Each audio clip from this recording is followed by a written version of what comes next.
They have taken to the streets in Jordan, Algeria, and Yemen. Soon there were 50,000 angry Arab demonstrators in Cairo, Egypt, demanding the resignation of their president, Hosni Mubarak. And all this started with an unprecedented uprising in Tunisia. Samir Shihata is with Georgetown University. We've never had an Arab leader removed from power as a result of popular mass-based protest. Tunisian President Zine El Abidine Ben Ali was a member of what many Arabs call the Presidents for Life Club, Arab leaders throughout North Africa and the Middle East ruling for decades over their countries, heading repressive regimes rife with varying degrees of corruption. By and large, from Morocco all the way to Syria, this is an area of authoritarian politics. Ben Ali was emblematic of Arab rulers across the region, running his country with almost total control for 23 years. Anthony Cordesman with the Center for Strategic and International Studies. This was, in many ways, a police state. You controlled the media. You controlled any kind of political dissent. The historic popular demonstrations that continue to convulse Egypt all started when a 26-year-old Tunisian, Mohamed Bouazizi, was denied a permit to sell fruits and vegetables from a cart in his hometown about 260 kilometers from Tunis. Authorities confiscated his produce. Samir Shihata. He was abused by local administration and security officials, and there was no way to have recourse. His dignity was robbed of him as a result of a kind of authoritarian state. Bouazizi drenched himself with petrol and lit himself on fire. He died 10 days later.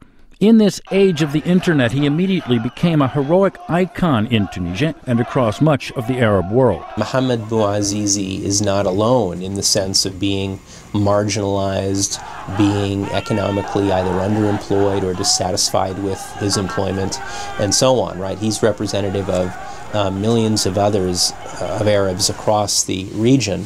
The Tunisian government was corrupt, an obtuse government that was out of touch with the people's needs. David Mack is a former U.S. diplomat with the Middle East Institute. So it came across as more than just a crazy guy immolating himself. It came across as a whole people who were in such desperate straits that think that they might take measures like this. People under the age of 30 make up the majority of populations in economically distressed Arab nations across North Africa and the Middle East. John Page is with the Brookings Institution. You've got a large number of young people coming into the labor market, and again, let's give credit where it's due, a fairly well-educated number in the Arab Middle East of people who've gone through primary school, secondary school, and in many cases university. And then they end up without a job. John Page says Arab populations have long been dealing with corrupt regimes, but really it comes down to making a living and supporting a family. So as economic conditions got steadily worse in some of these Arab countries, younger people, mostly men, finally took to the streets. The failure over the last 15 years to create jobs for young people has been a real worry. It's a worry to the political elites who are in charge. This is not something of which they're unaware. It's something that they're having difficulty delivering on. In Egypt, huge crowds of protesters defying curfew and clashing with military and security personnel swarmed the streets of Cairo, Alexandria, and Suez. Across the nation, tens of thousands of Egyptians demanding the ouster of President Hosni Mubarak. Mubarak has been president of Egypt for nearly 30 years. Other members of the Arab Presidents for Life Club include Libya's Muammar Gaddafi, Yemen's Ali Abdullah Saleh, and Algeria's Abdelaziz Bouteflika. Jordan, Syria, and Saudi Arabia have been in the hands of family dynasties for, as in the case of Saudi Arabia, more than 70 years. Samir Shihata says this is not all these Arab governments have in common. They're also characterized by poor governance and high levels of corruption.